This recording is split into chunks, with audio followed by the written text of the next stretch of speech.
Hi, this is Rob Sanchez, and it's great to connect with all of you again here at the Lateral People Lunch. Just a quick reminder, this is produced by Mouth Media Network.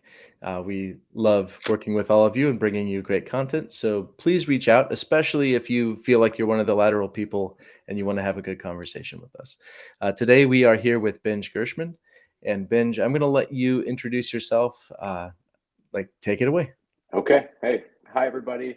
I'm Benj Gershman. I am a musician first. I've been in the band O.A.R for almost 30 years. We started in Rockville, Maryland. We went to college together in Columbus, Ohio at the Ohio State University, and we've been touring full time and making music together since then, which we left school in like 2001. So it's been a long road. Enjoy it. Love my brothers in the band and very thankful for it.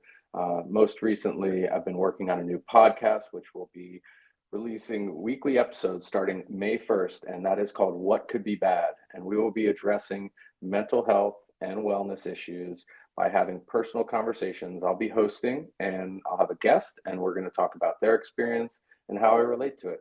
And we'll touch on a lot of subjects within that because obviously our mental health is involved in a lot of facets of our lives, and I'm excited to dive in. So, speaking of diving in, let's get going, boys. How you doing today, Charles? Hello, Rob. I'm good. I'm good. I Rob shared with me the video that talks about where the title of your new podcast came from, uh, Yeah, and I thought it was very poignant. Would you mind touching on that a little bit?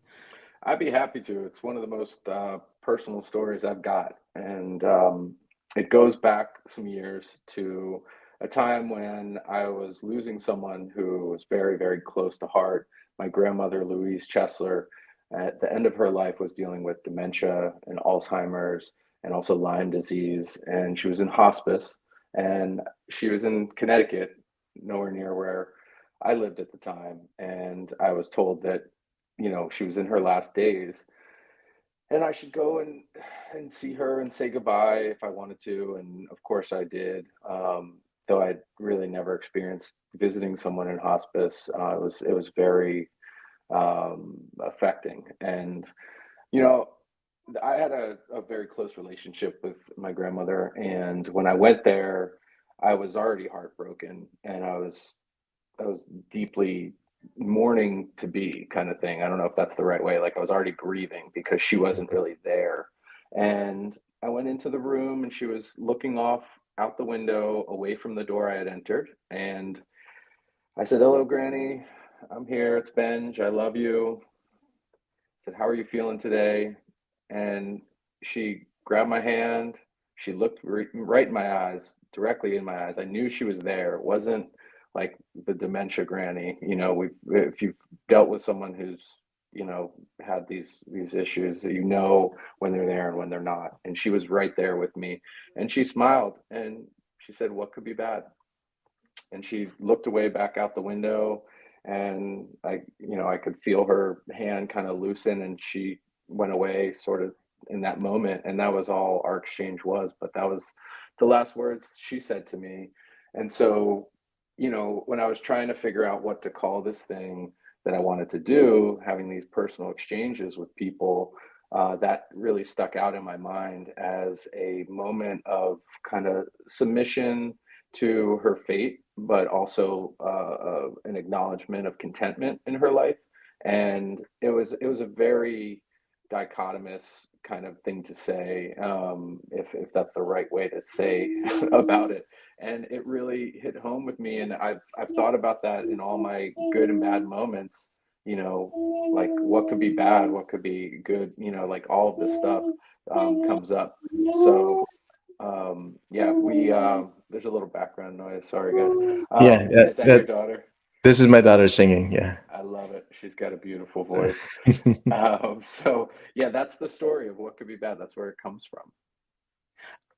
Has that podcast launched yet, or it's getting ready to go? So I released the website, and there's a subscription that you can sign up through via the website. I haven't really started releasing episodes besides the origin story of why the podcast was important to me to release. The story of the name is on the website, whatcouldbebad.com, and the origin story of what led me to talk about mental health issues is on there. It's another very personal story.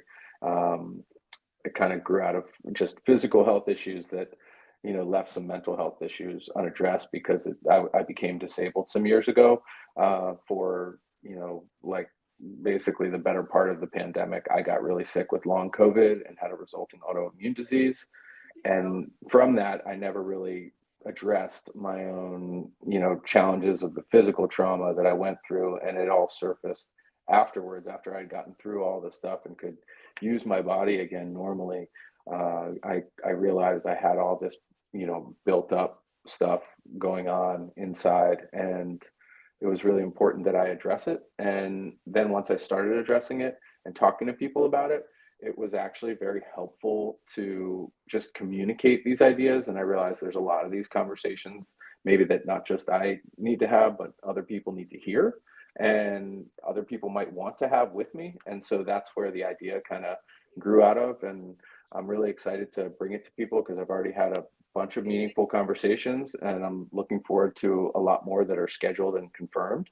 So there'll be a healthy amount of them starting to go out weekly starting May 1st.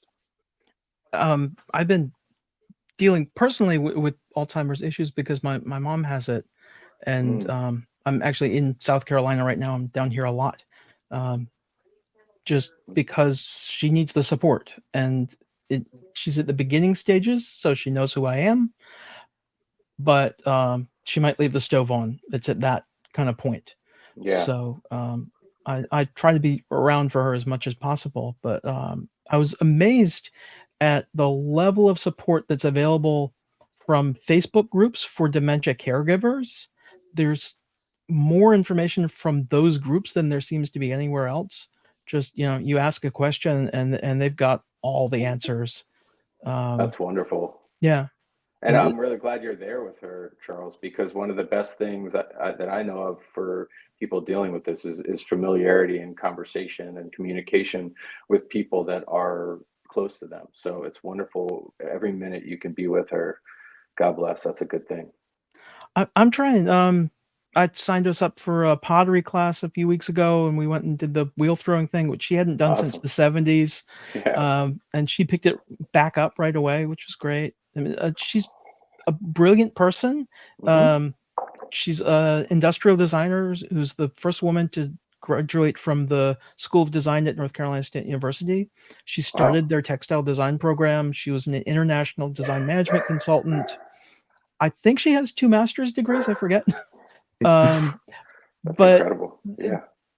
I think we didn't catch that she had dementia because the smarter someone is, the better they are at masking that they're having memory problems. It's embarrassing to them, and they cover it up. And the more clever that person is, the harder it is to know that they have a problem and to help them as early as possible. So, yeah, it was shocking to figure out that something was wrong because she didn't come out and say it, that, I'm having memory problems. And they say most people who have Alzheimer's don't know they have Alzheimer's. Yeah. But I think she's also in the frontal temporal dementia area, and that's kind of different problems. So she has Alzheimer's and this other thing. And it's like the autism spectrum, this idea of dementia. The science isn't there yet. They don't know what it is. The categorizations are like kind of, pencil sketches, like, oh, this is probably this. Yeah, I mean, I think our bodies and our minds are very complex systems, and as much as we know about so many things, there's still so much that we don't know about ourselves and how our bodies work. And thankfully, we're living in a time where there's medicine and things that are helping, but Alzheimer's and dementia still doesn't have that cure, and it's heartbreaking to know that with all the advancements, there are these things that still don't have answers, and we still have to day to day deal with. I wonder, how did you guys come about understanding that she was dealing with this, if she was able to mask it and she was going through that? Yeah, she was having trouble with the bank and credit cards. She couldn't figure out how much money she owed the bank, and she'd actually overpaid her credit cards by a couple $1,000s, which is, the credit card companies don't like that. They don't want your money. They want you to be in debt to them. Yeah, that's a good tip off, I guess. Yeah. And I mean, for you guys, what did you initially do? I mean, sorry if I'm taking over. Oh, I'm curious. well, yeah, I how was did you deal with that? I was trying to manage this remotely from New York, and it just didn't work because, I got my dad to take her to a regular doctor and have the regular doctor do a memory test, which is that Yeah. 3 or 5 question thing, and she had a high score, which is not good. You want to have a low score on a memory test, Yeah. which someone should tell Donald Trump. But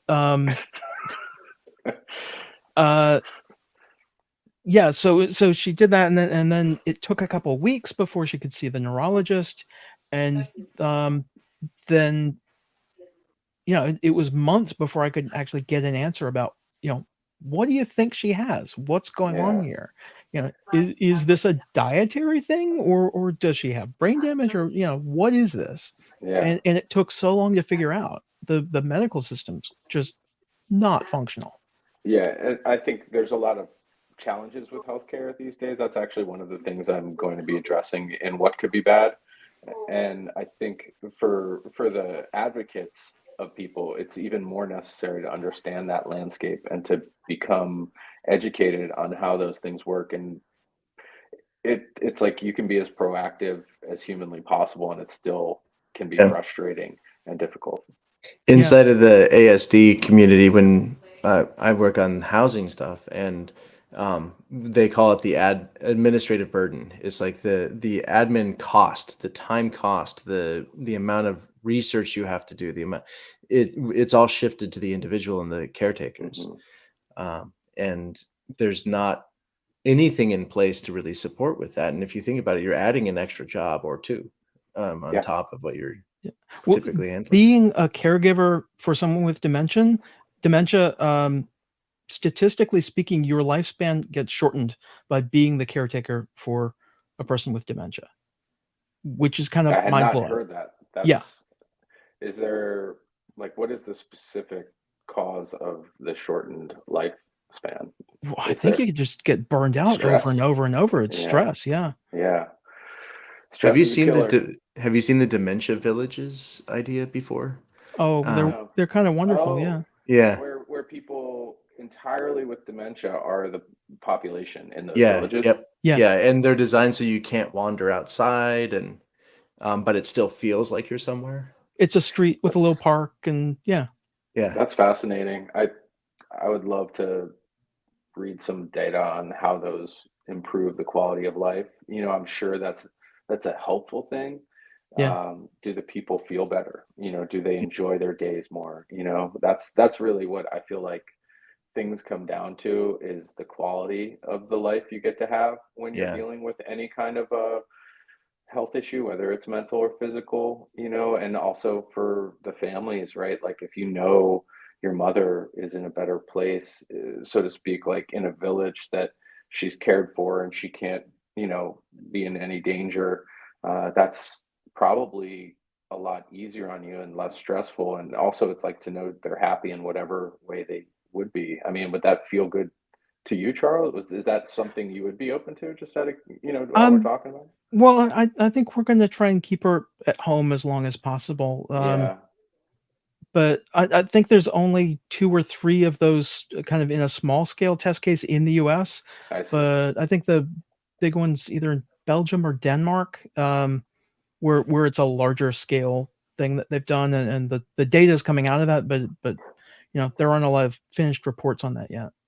Okay. But I'm I really always think curious of about it. Yeah. when my granddad had Parkinson's and Alzheimer's, and he was in a nursing home, and that was a whole situation. But the corridors in assisted living or a nursing home, it's an empty space. It's a gloomy, empty space, and no matter how many vases of fake flowers they put in those hallways, it doesn't feel like a place where people go to live.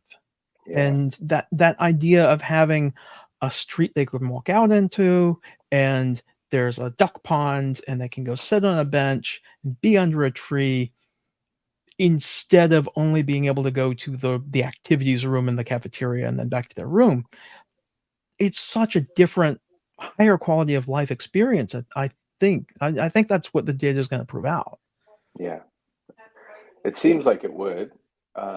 Obviously, there's always some surprising things that can go on, when you're actually studying something, outliers and whatnot. But I just hope that it continues to be a focus. I think we all know that there is a ton of research being done about Alzheimer's and dementia, and they're working on it. And there have been some recent, I think, progressions in the research that are promising, but there's still no solution, and Yeah. I think there's some work being done that we should be thankful is like in process. But right now we're still in that mode that you can, you have to be concerned of this, but honestly, I think it also comes down to like where you put yourself in it. If you disassociate with the person, because it's hard, that's one thing. But if you support them and you love them, it's kind of a return. Like for me, the way I think about it, I have a close friend going through this in San Diego right now, and God bless him, he is like so supportive and loving. And it's also challenging within the family, right? Like what one person wants to do isn't necessarily what another person wants to do or think is right to do for the person Yeah. who's going through it. And I think the communication, the presence, the steadiness of that, the stability of that, it makes it better. That's stuff that counts. And if you're doing that, we all just want to know we're doing everything we can to help when there's something going on. And I think that's what's happening. Yeah. I'll say a prayer for your mom, man. Oh, I appreciate it. Yeah, it kind of makes me think about how our brains function as, you know, functioning adults, where this thing with long COVID, where you can have brain fog, um, or even as you know, maybe if you were like 10 years old, you'd go through 2 or 3 books in a week if you were a heavy reader. Yeah. But then in adulthood, you find it difficult to go through 1 book in 2 weeks sometimes. And, I was reading something the other day that kind of pointed out that, well, you're a better reader now, and you were probably skimming a lot then, and so you're reading more in depth now. So it takes longer to read the pages because you're getting more out of it. You're retaining more information, you're saying. Yeah. The Yeah. information retention. Yeah. Processing and retaining, yeah. I mean, our brains hopefully keep improving, but as far as brain fog goes, I can speak directly to that with long COVID. And I stopped reading because I would read like a couple sentences and it would make me fall asleep. Yeah. And I actually just started reading again actively, trying to like turn the gears a different direction because I'd gotten so used to it putting me out. And now I'm finally getting back to a more balanced health state that I can actually read long periods of time, or long, like pages, chapters, and all that. But Yeah. it's a very real thing with COVID or long COVID, and not everybody deals with it. I think that's another funky thing about them figuring it out is like everybody's body is reacting differently to it. I think that also has a function to do with where your immune system is at as you catch it. And for me, it was like the brain fog didn't just go, like reading wasn't just the only thing that was out Yeah. the door. I mean, I couldn't keep a whole day, together if I Yeah. tried, and I tried every Yeah. day.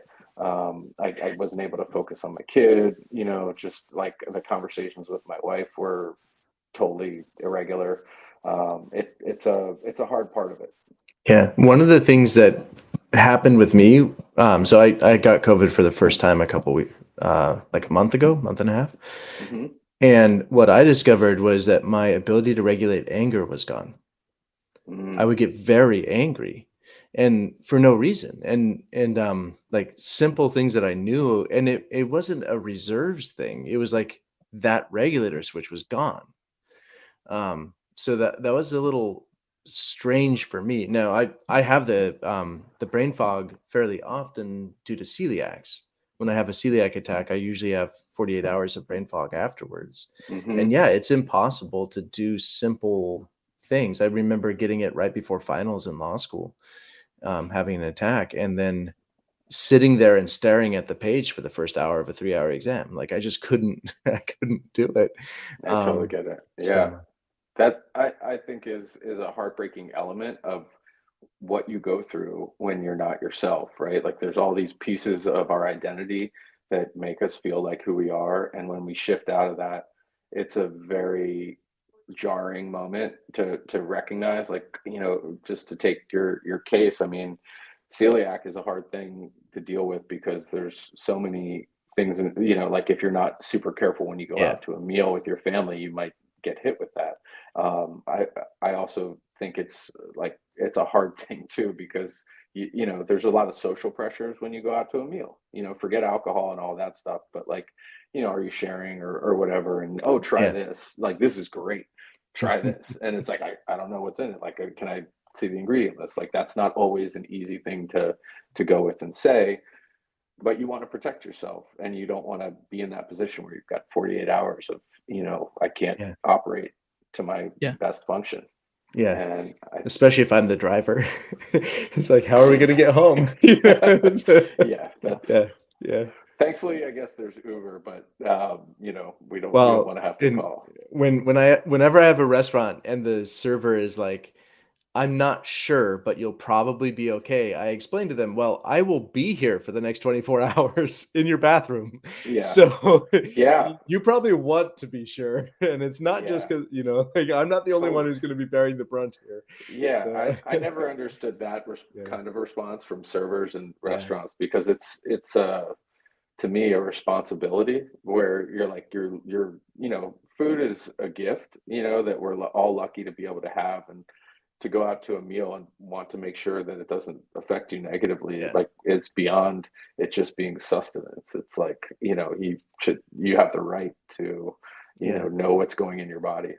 There was a Yeah. pretty high profile case where they accidentally killed a woman because of that exactly. Like they Oh, promised something and they did not deliver. And she had checked and double checked and they still didn't take it seriously. So Oh, yeah, when I was in, Scotland in the fall, the people in restaurants were paranoid about it because I think they'd had a major legal issue yeah, with someone getting really sick there. I don't know if the death occurred there or not. oh, Yeah. yeah, And traveling through France, I have area issues and trying to figure out in a foreign language whether something has heavy cream in it is like, yeah. ah! By the way, that was my favorite thing about Spain though. Because in Spain they take it so seriously. And like they told me what restaurant to go to so that I could eat the food I wanted to eat Oh, safely. nice. Yeah. And like that level of care is completely different than what you get here. So, yeah. yeah, I think that might be a little telling for cultural, like, I guess, norms of how much do you care about your neighbor. Yeah, yeah. I don't know that it's high enough here on that scale for what I would want personally for America right now. But I mean, my parents actually just landed in Spain this morning. They're doing one of their, like lifelong dream trips, doing river Oh, nice. cruises and all that stuff. And I'm really excited for them, to get a break and to live out some of the things they've dreamed of doing. But obviously, there's some concern, and when you put it in that context, Rob, like you're always like, are you going somewhere safe? Is it Yeah, okay there? And like a yeah, lot of places are a lot safer than here.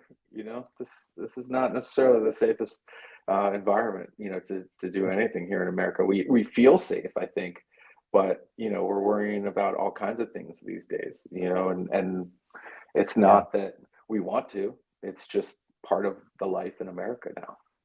yeah. Um, so We're my getting off subject. Sorry. I I mean, don't even know what we're the supposed to talk subject about is yet. supposed to be a bit about you, but I'm Okay. loving this conversation. So, Cool. The like if you're subject fine is going. wherever we end up. Yeah. Yeah. Okay. Cool. Because Um, I will just keep going if you yeah. want. Yeah. So, as you're saying that, what pops in my head? So, my wife is visually impaired, and grew up in New York City and has ridden the train since she was a kid, and it's all fine. But she rode the train again into the city for the first time yesterday, and it's very different now. And like the isolation you feel is different. The way the subway functions is different. It used to be that I would get off work, um, be really tired, and sleep on the subway. There's no way you would do that today. And it's only been a couple years of the shift, but some of the respect for other people seems to be gone. Is it across the board as far as, I'm an ex-New Yorker. I lived there for Yeah. 10 years. I took the subway everywhere. I left in 2014, Yeah. and I actually was just back a few weeks ago for music with O.A.R, as well as I was able to film a couple podcasts. But I took the subway a few places, and I didn't necessarily get that, but I also I didn't do it a lot. I think I had Yeah. 2 or 3 rides. But so is it that that sort of there's dangerous people on there more now, or is it general Yeah. conduct of There's people, or more mental health issues that are unaddressed, I think. So Yeah. there have been slashings, there have been like trains pulling in. You know how the conductor sticks their head out to check where they are. There have been people yeah. hitting them with bottles as they've passed. It's really weird right now, and Wow. um, and I think it's a function of maybe like a lot of mental health not being addressed, but it's Hmm. also a function of a lot of housing instability in the city, and um, there's a lot going on, and it's things that could be solved. I Yeah. feel like, but there's maybe not a political will, or maybe not a um, like that. Yeah. Well, We're there's a making lot. choices. Yeah, there's a lot to all of those issues. I think, one, the reason I'm addressing mental health issues on What Could Be Bad is because I think there are so many permeating mental health issues in our society that are not addressed. Yeah. That it's my small way of shining a light on things I'd like to see improve in our world, as well, having experienced it where I didn't know I was dealing with something, and it materialized similar to you through anger, but also depression, anxiety, and mistrust as well. These things negatively impacted my relationships and my life. And I think a lot of people have those things from the pandemic, from these very, very polarizing electoral cycles that, and the way that things are in the media. And that's another element of what I address in the podcast. That's something I filmed in New York with a good friend, Paul Rykoff. And, these things are very serious, but I think we have, as a society, a way of sort of brushing mental health issues away. Whereas, a physical health issue is like, go to the doctor, go deal with this, go get your antibiotics or whatever. And I'm not saying go to the doctor, go take Ritalin, go take Xanax. I'm saying that there's a lot of ways to manage mental health issues, and a lot of those ways are not undertaken on a regular basis. And I think the homelessness problem is not relegated solely to New York City. It's where I live in California. It's all over the place. And the problem that I see in that's really fucking hard to address, pardon my language, and it upsets me, and it's something that I see in my own community, and it's heartbreaking, is that there's different reasons in every single person of how they got there, and Yeah. different, lead ups. So how do you really fix that and address it? And I'm sure there's politicization. How do you even say that word? Like, to that, but it to me, it's like, let's get back to the human element of it, and address it by at least Yeah. talking about it with each other. So I'm glad, you're cognizant of this and educating me too on what's up in New York City, because I'm due back there for some shows this summer with O.A.R, and I'll for sure be taking the subway, because there's places That's I what you need do. to go back to. It gets Yeah. worse at night, and it's worse at rush hour. Okay. Yeah. Interesting. Rush hour, I would expect the stress to like be elevated, but at night's kind of interesting. I guess it's Yeah. when, like, accountability, right? Like, Yeah. if people don't feel accountable for their actions, then Yeah. they're going to do all kinds of stuff. And one thing I do want to just kind of acknowledge is like I slept on the trains, but I'm male, and that's something that we also haven't really done a good job of addressing. And um, like that, there's definitely two experiences of the city. So my wife going in is Yeah. very different than me going in. So when she went in, did she have anything happen that like was off-putting to her? No, it turned out fine. I think Good. the one thing that did bother her a little bit was the only people masked were her and one other Asian woman. Everybody else was not, and that really makes you stand out. Um, Yeah. Yeah. and and so, I think that was a bit of a shift, especially since the last time she's been in a crowded subway car was pre-pandemic. Yeah. Um, so I think there's a lot of like resetting that has gone too.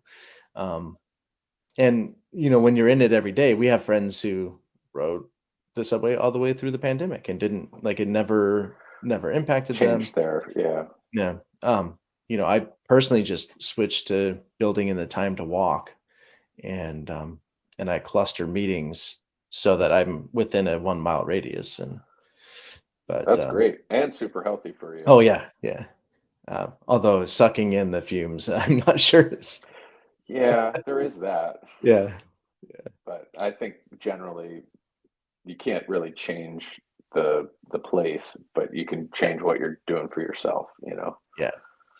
Um, so you mentioned the touring, and Yeah.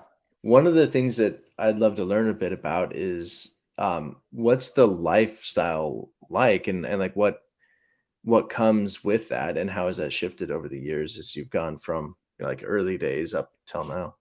Yeah.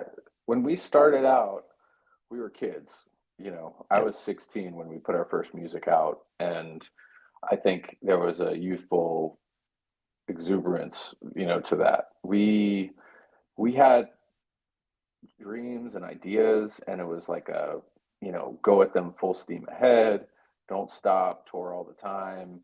You know, we're young, we're having our fun, you know, with extracurricular activities and all that kind of stuff. And you know, I think, you know, I mean, we would drive my station wagon full of gear and go places for shows. You know, we would, and then we had a van, and then we had a van with a trailer. And then, you know, eventually we got to a bus, and we've got multiple, you know, buses when we go out on full tours, you know, where we're carrying our own production and our own, you know, like staff for that stuff is significant.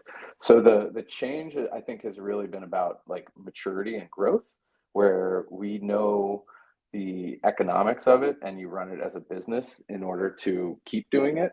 Our Mhm. behaviors, you know, outside of like the shows and all that have changed because we've grown up. You know, we've all got kids and families, and you know they want to talk to you and you want to be in touch with them, and you don't want to, you know, be off your rocker. You want to be able to like sustain, you know, throughout the whole tour, and you got to stay healthy to do that. And it's not as easy as you get older. You know, sleeping on a moving bus, it's like, you know, you're lucky Yeah. if you if you wake up, you know, number one, but like you know, you're lucky as well just to be out there. So Yeah. it's there's a lot to it. I don't, I mean, there's so many aspects of touring that I could get into that are challenging, but there's also so many that are so beautiful and special and rewarding, you know. I don't know exactly where to start. Like, yes, it's exhausting, but it's also like there's soldiers who go out on tours, you know, and they're very different than more dangerous and harder work and those kinds of things that I have respect for, that I think about and draw inspiration from, you know, on a daily basis when I'm out there, to suck it up and to get through and put on my best show every night and to, you know, have a great time with it, because it's a lifestyle that is very unique and special, and I'm blessed to have it with friends, you know, and family. Really, the guys in the band, we joke that we're married to each other, you know, in a sense that it is a marriage. But you are also working together, and you also have to, you know, create together, which is, you know, a beautiful experience, but also a challenging one.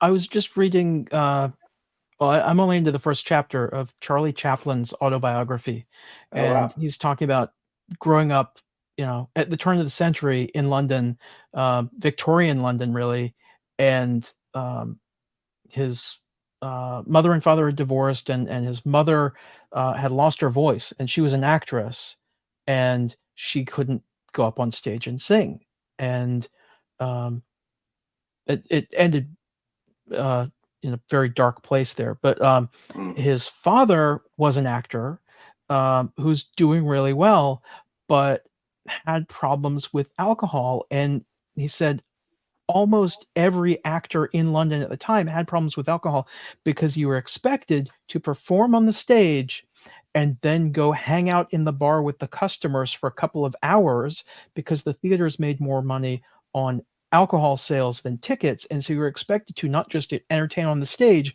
but entertain in the bar afterwards and drink with people. And the actors were always out of money because they had to spend money on alcohol in the bar and Wow. they were required to be there, and it was this whole vicious cycle of just kind of ripping the artists apart. It Yeah. sounds horrible. That does sound horrible I mean, in the sense of like you're basically fueling alcoholism in order to fuel capitalism, I guess, at Yeah. these individual theaters. Unless you've But watched Coyote Ugly and you know that you should have colored water so that you can take shots of the yeah. boom.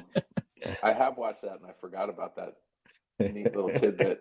I've just entirely said like started saying no to things like that I don't want to do, and I think there's a power in that that's really good for everyone to recognize that you need to address every single moment as like a choice. Is this good for me? Is what I try to do, and it's hard because for me, like I shouldn't be like I don't drink at all like I used to drink, and I miss it because I enjoyed it, and I never felt like I had like an alcohol problem. And I really still don't because if I need to stop, I stop and I don't drink. But there's those moments where like last night, I made a couple of wonderful steaks on the grill for my wife and my kid who loves juicy meat. And, my wife was having a glass of red wine Barolo after a long day at the office, which, I love that we can, afford to get her a glass of wine. She was like, "Oh, you should try this. It's delicious." And I love red wine with red meat. Like it's just something I've always enjoyed since I was supposed to be old enough to drink it or whatever. And I said, you know what? Thank you, but no. I think even the people that it's easier to say no to somebody who knows why you might say it, but when you're in one of those environments or situations that people don't know, it's harder. But I think it's really more important because then there's that whole cycle after of the things that happen to you physically, but it's also you're reinforcing to yourself that you need to succumb to this pressure if you continue that behavior. And I don't think that's a healthy one. So I don't know if this is completely attributable to me being autistic, but I haven't had a lot of trouble with the social pressure. Weirdly, I Good. like if it's a rule, I have a lot of trouble with it, but if it's social, it's Mm, not. And one of the ways that manifested is I've never had a drink of alcohol in my life. Um, and it was just like I saw a friend struggle with alcohol in high school before we mm-hmm. were even 18. Um, I had friends who got in a car wreck. Luckily, no one died, but they literally flattened the car. Oof. All of them were able to walk away from it, but they had to crawl out through a slit to get out. Um, and so some of those early experiences, I was able to say no. And college Yeah. was where it was maybe the most difficult. But the reason my wife actually was first noticed me, I guess, was because we were in a situation where every single person was drinking to celebrate the launch of a company. And when they came to me, I said, "No, thanks, I don't drink." And it was like the difference between "no, thanks, I don't drink" and "no, thanks, I don't want it right now."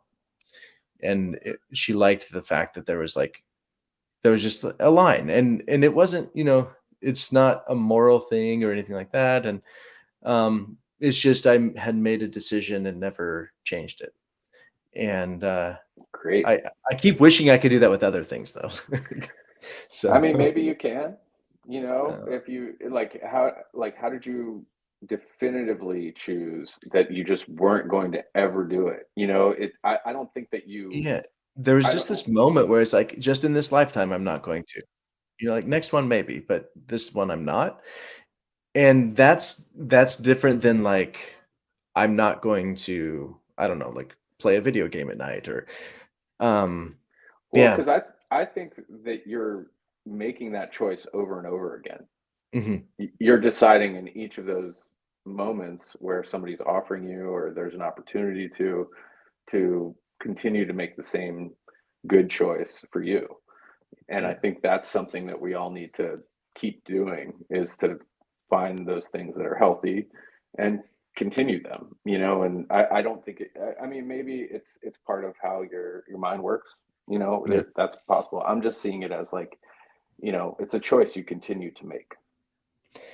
Yeah, what's interesting is in almost every other scenario, it's felt like a choice, and in this one, it hasn't, and that's Mm, why it's like, I would love to know what's different, hmm. um, because it has, like, a different resonance in me. Um, If it yeah. ain't broke, don't fix it, you know? Yeah, If you don't need it, keep it out of the loop. yeah, I think It's that's hard, I think, in our commercial culture to go out to dinner or lunch and avoid things that are bad for you. Like, you specifically have to go to, like, a super vegan restaurant to not eat toxins. Like, yeah, I'm counting caffeine and I'm counting sugar, um, as toxins. Like, if you wanna avoid that stuff, you have to go to a place that's absolutely dedicated to that, and in most places, though, that sort of establishment doesn't exist. I'm down here south of Myrtle Beach, and it's all fish restaurants that serve sweet tea and Pepsi and lots of liquor. yeah, yeah. man, the South, Yeah, it the reminds me of being in dietary. Texas where it's like vegetarian meant that there was pork, but nothing else in your Right. in your salad. It's like, yeah. Yeah, my wife's from Texas. I've been to some of those like pit barbecue places, Yep. you know, and they're like, "Oh, you're a vegetarian? Try the beans." And they're like, "Isn't there bacon in there?" They're like, "Yeah, but they're beans."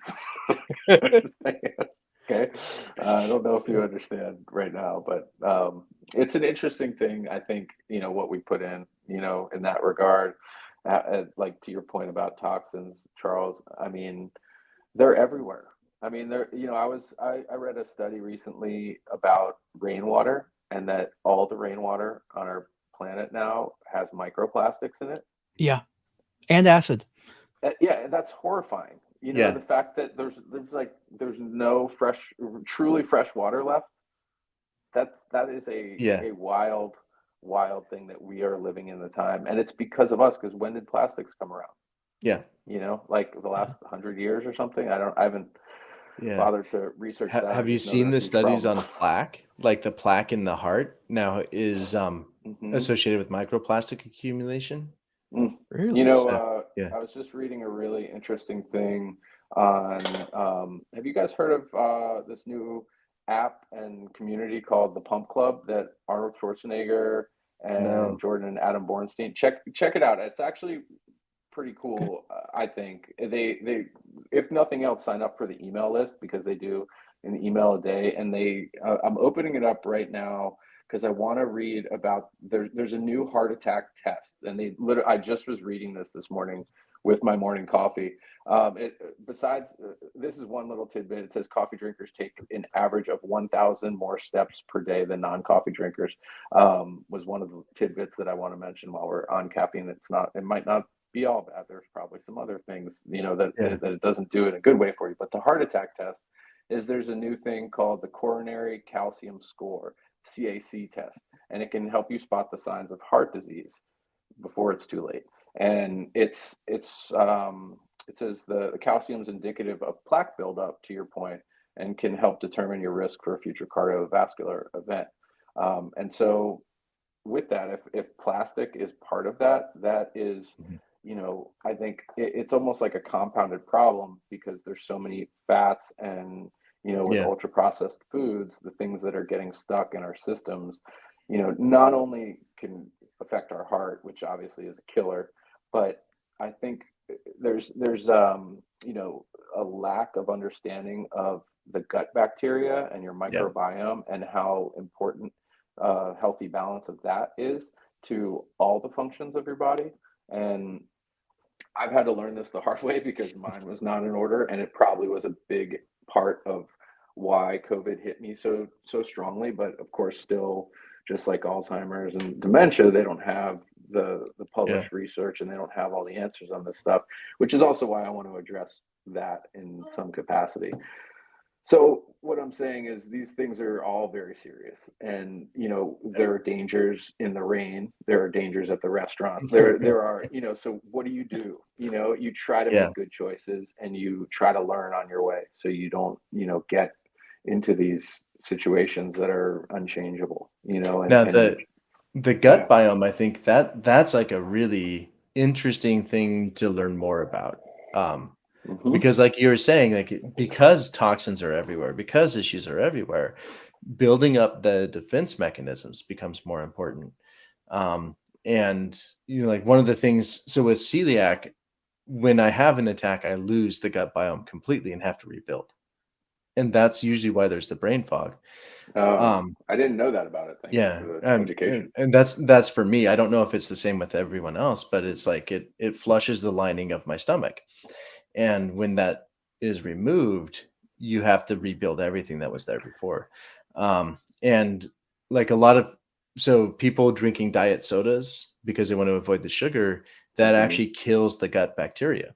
Hmm. And so now you're at risk for other things. And so you start like looking at all of these things that relate back to the gut, and it becomes very fascinating. I know that so I have a lot of scar tissue from not I was diagnosed in my 30s with celiacs in part because the wonderful doctors in Eastern Oregon saw the Hispanic last name and didn't bother to do the genetic test because they assumed that I didn't have the right genetic makeup.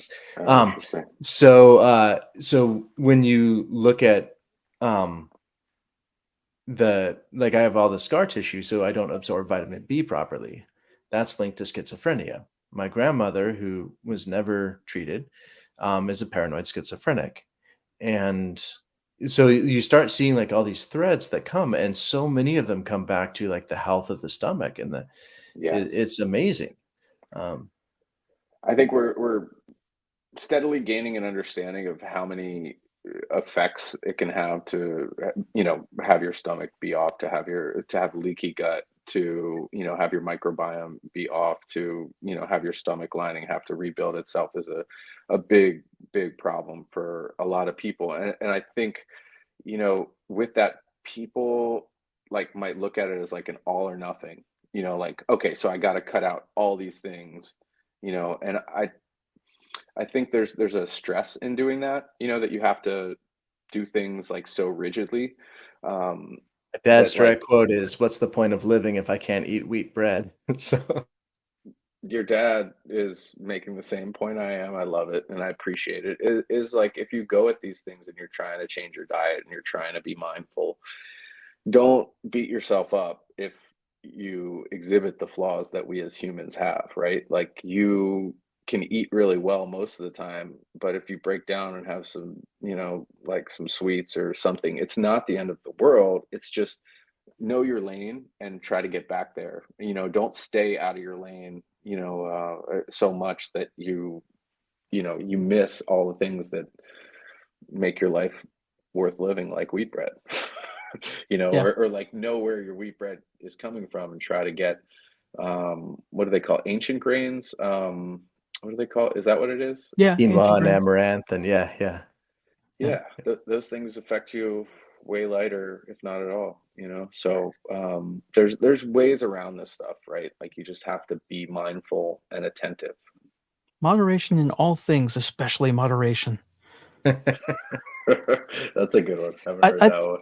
I think it's interesting that one of the ways that people detect fraud of old documents is that in the 1940s, there were atmospheric nuclear explosions, and every plant on the planet that takes in carbon dioxide also took in some isotopes from those explosions, and everything that's breathing in the plant right now is still breathing that stuff in. And so if you have a sheet of paper from the 1700s, those trees that paper was made from didn't take in those isotopes, and so they're not present in the material. And so you can detect whether a document is actually an old document or something that's forged, because we can't make paper that doesn't have those things in it. Wow. Yeah. I mean, we're living in a world that's like smart enough to know, what's real and what's not. Yet we're also dealing with fake news. So Yeah. Yeah. There's was it Bernard Baruch, Charles? Yeah. We were going through Yeah. quotes, Yeah. and what was the quote? It was every man has the right to his own opinion, but no man has a right to his own facts. Yeah. And Yeah. I like that. And You know, I like Harlan Ellison has a quote, you're not entitled to your opinion, you're entitled to your informed opinion. yeah. I mean, I think generally we're living in a time where, it's hard to distinguish what are actual facts, because there's so many things that hit us that seem like informed perspectives that, we take this stuff from whatever context it hits us in, and we might not even realize that that becomes an element of how we see the world and how we react or how we vote, but it's there, and you have to be really careful, because Instagram, TikTok, like, Yeah. news media is biased. Like, there is so much that's coming at us these days that the challenge is so much deeper, because it's permeating everything. It's like down to like, what algorithm is pumping us information, and that's a very Yeah. big And what's thing. the purpose of that algorithm? And that's where it gets like, so if you're slightly outraged, you spend more time doom scrolling. So the Mhm. algorithm is going to make you slightly outraged. And you start to think about like, but so much of it ties back. Sorry, she's singing. It's okay. Um, so it all ties back to just like money and Yeah. and money being sucked out of people. And I think that's interesting because it's such a fundamental choice that we're all set up with. Yeah, I think being a consumer, like, you have choices to make, and you have so many influences of what you might think you should be consuming, and what might not be the ideal thing to consume is not always at the forefront of our mind, because we're fed advertisements that make these things sexy and attractive or whatever, where we want them. We might not even know that like why we want them, but we want, and then we consume, it's gone, and we need another one, or what's next, and that's where all this like lack of filtering for, those things comes from, I think, and is also dangerous, for us as people, and as a community, as a society, like, these things are different for everyone, and they're really pushing people apart. They're not bringing people together, because they're reinforcing certain values and thoughts. And I think it's really important for us to be able to tolerate, these things that aren't good for us. And there's a big thing out there now where it's like you can't have a conversation with your neighbor if they don't agree with your views. And I don't think that's a healthy thing. Like, you need to be able to sit down with anybody, in my opinion, and respect that they can have a totally different view of the world, that, as we're talking about, it might not even really be how they see things. They've just been influenced enough to, go forward with that perspective. And that's Yeah. why you guys have an argument. But it's like, let's get down to the human qualities here, is really what I'm about, and what I'm hoping to, bring out of people whenever I get on the mic like this, or, in the podcast, or even with our music. What we want to do is include people, and we want to bring everyone together. And I think, we all have a responsibility to do that, because the forces that be aren't doing that for us. Yeah, no doubt. There used to be almost like defenders of that space. And I feel like they're not getting airtime now. And Their I- airtime doesn't make money. To Right. have an extended conversation where you can actually reach a resolution between two people takes longer than half an hour and doesn't Yeah. allow for commercial breaks. So you can't have those conversations on television. Yeah. Well, that's why I'm going to have them on the internet. Yeah. You know, but I hear you. It's a hard thing to monetize, you know, morality. You know, what's easier to monetize is scaring the out of people. Yeah. So I think, you know, our best, you know, efforts are important. And, you know, it's really about how do you want to move forward with things in your own life and hopefully, you know, shine some light on good stuff and be a voice for that. But, you know, we all have choices every single day that affect our own health, our community's health, our society's health. And my whole thing is like be wise about it, be informed, learn as you go. Don't make the same mistake twice because you're going to make mistakes. Connect with good people like you guys. I appreciate getting an hour with you. Appreciate what you're doing here, bringing people together. And I want to point out that for me, this was Lateral People Breakfast because on the West Coast, it is very early still, but I'm super happy that we could link up here on LinkedIn and enjoyed getting the chance to chat with you guys. This has been really great. And thanks for letting me go on so many tangents. That was certainly a fun thing. Yeah. Thank you for joining Yeah. us. I really enjoyed the conversation. Awesome. Yeah. Do you guys come back for more tangents. I'd be happy to. We'll do this again. How about after the pod is launched at some point? Maybe we can Yeah. come back on and have another conversation. I can let you guys know some of the things I'm learning about and share some stories from it. Have some interesting guests that nobody knows about yet, which I'll leave secret for now. But I'm looking forward to sharing some really meaningful conversations with people, just like this one. Awesome. Thank you. Yeah, All right. you got it. We're going to wrap it up, right, Rob? Yep. Yeah. Okay. Thanks for